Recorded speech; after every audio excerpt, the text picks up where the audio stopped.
Hello everyone, welcome to PLAB Made Easy. My name is Ashish and I'm a junior doctor working in the UK. In today's video, I'll be talking about how you can get into psychiatry training in the UK and you can become a consultant psychiatrist in the UK. If you want to support my work on YouTube, click on that like button, click on the share button and click on that subscribe button. Let's start this video. Let's talk about the structure of psychiatry training in the UK.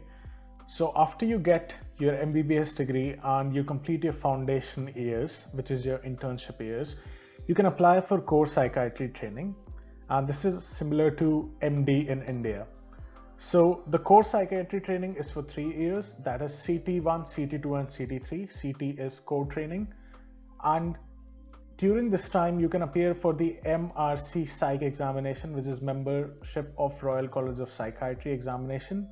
And you need to pass in this exam before you can apply for higher training in psychiatry.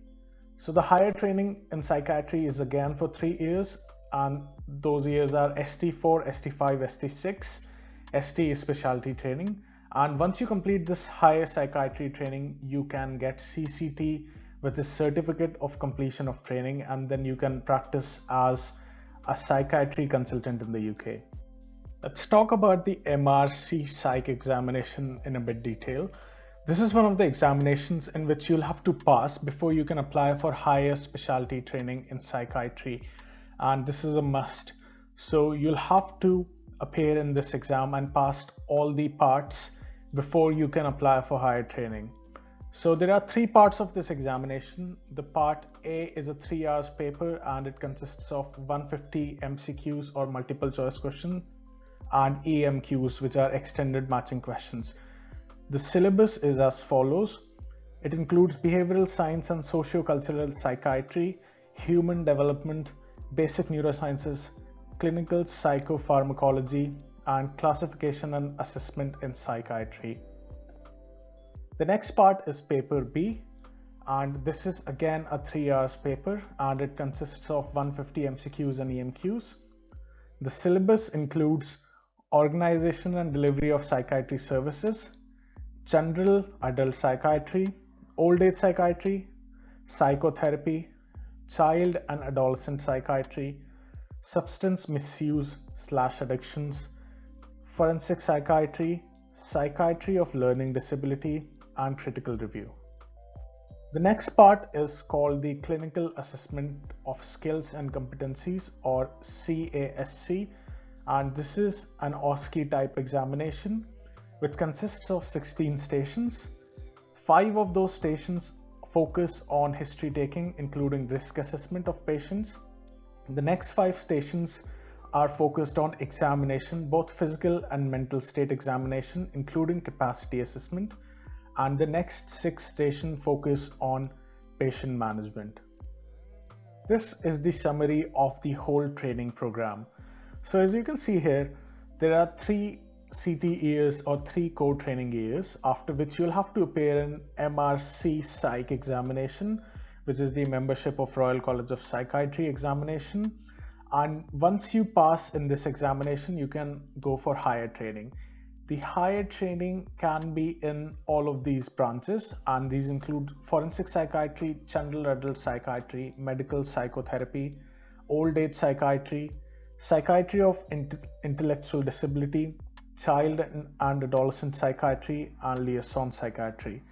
So you'll have to train in all of these subspecialties for 3 years, from ST4 to ST6 and ST specialty training year.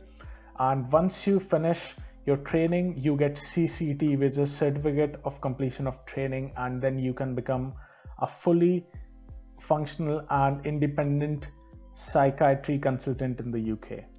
Let's talk more about the application process. So there are 2 rounds of application. The round 1 applications open in October and the round 2 applications open in July. The applicants who meet the eligibility criteria for application will be invited to attend MSRA, which is multi-specialty recruitment assessment, and applicants will be ranked based on the score of the MSRA exam, and the offers will be made on this basis without an interview. So there is no interview for psychiatry training for this year, that is the application for the posts of 2022. Let's talk about the eligibility criteria required for application for core psychiatry training. So you need to have GMC registration, then you need to have ALS, which is Advanced Life Support Certification, and I've made a totally different and detailed video on this topic, so you can check out that video in the link in the description for this video.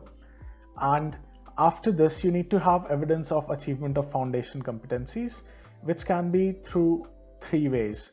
The first one is current employment in a UK FPO affiliated foundation program. The second one is having awarded a FPCC, which is Foundation Program Certificate of Completion, from a UK affiliated foundation program within the last 3.5 years before the start date.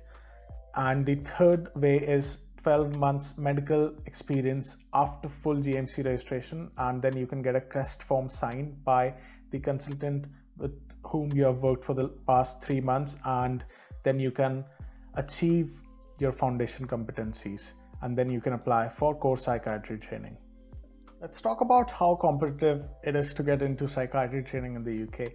You can see in this table that the competition ratios range between 1.26 to 2.18, which mathematically speaking means that there are about 1.7 candidates who apply for each post.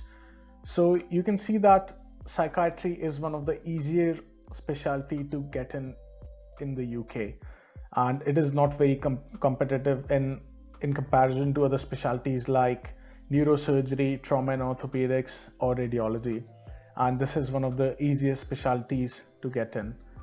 But again, competition ratios are not truly reflective of the competition, so you should not rely totally on these competition ratios, and they can fluctuate between different posts which might exist in different cities or different universities.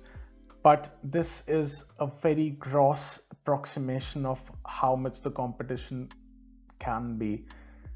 I have made a separate video talking about competition ratios and the fallacies around them, so you can check out that video in the description for this video. That is all for this video. I hope that you found this video useful. Don't forget to click on that like button, share this video as much as possible with your friends and colleagues who want to apply for psychiatry training in the UK, and subscribe to this channel. I will see you soon in another such video. Thanks a lot for watching.